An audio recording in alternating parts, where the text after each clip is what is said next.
बिस्मिल्लाहिर्रहमानिर्रहीम। अस्सलाम वालेकुम दोस्तों, आप सब कैसे हैं? अल्लाह ताला आप सबको खुश और आबाद रखे।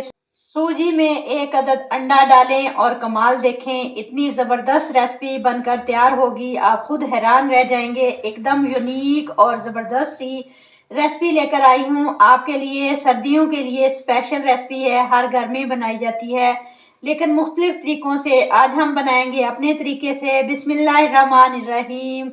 सबसे पहले यहाँ पर मैंने लिया है 1 कप सूजी, जिसको मैंने अच्छे से छान लिया था।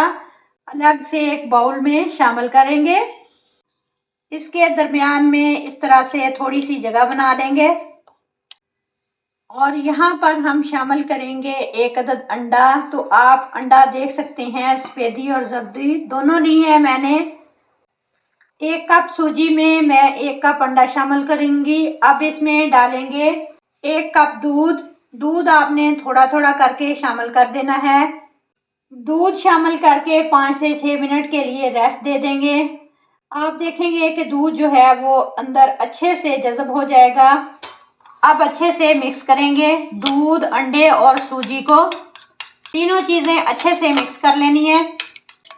इसे फेंट कर एक साइड पर रख देंगे। अब एक कढ़ाई लेंगे, चूल्हे पर रखेंगे। इसके अंदर 1 कप चीनी ऐड कर देंगे।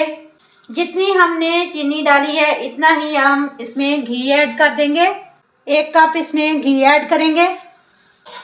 आप इसे देसी घी में बनाएं, बहुत ही टेस्टी और डिलीशियस बनता है। आपने चीनी को घी के अंदर मेल्ट होने देना है। कैरमल हो जाएगी, चीनी अच्छे से मेल्ट होती जा रही है, इसका कलर भी चेंज होता जा रहा है।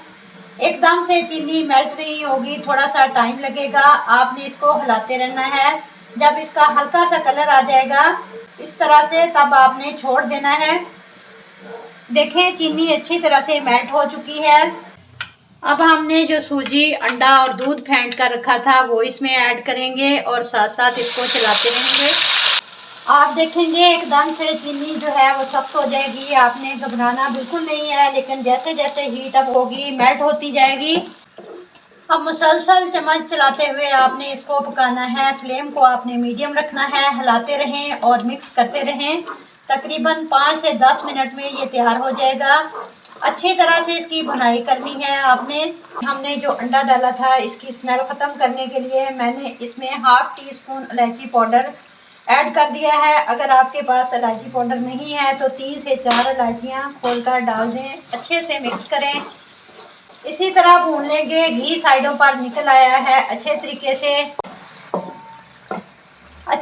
से ये भून चुका है। अभी हमने इसे छोड़ना नहीं, मुसलसल भूनते रहना है। जितनी अच्छी बुनाई होगी इतना ही इसका अच्छा टेस्ट आएगा। मैंने इसे अच्छे तरीके से भून लिया है। अब इसमें ड्राई फ्रूट डाल देंगे। देखें बहुत ही सॉफ्ट हो गया है, दानेदार मज़ेदार सा देखने में ही लग रहा है। हम इसे उतार लेंगे और डिश आउट करेंगे। देखिए माशाल्लाह, बहुत ही ज़बरदस्त, बहुत ही यूनिक सी हलवे की रेसिपी बनकर तैयार हो चुकी है। उम्मीद करती हूँ आपको आज की रेसिपी बहुत ही पसंद आई होगी। वीडियो अच्छी लगी हो तो लाइक और शेयर करें, चैनल को सब्सक्राइब करें। मिलते हैं इंशाल्लाह ताला नेक्स्ट वीडियो के साथ। तब तक जींदे बसते रहो, हंसते रहो। अल्लाह हाफिज़।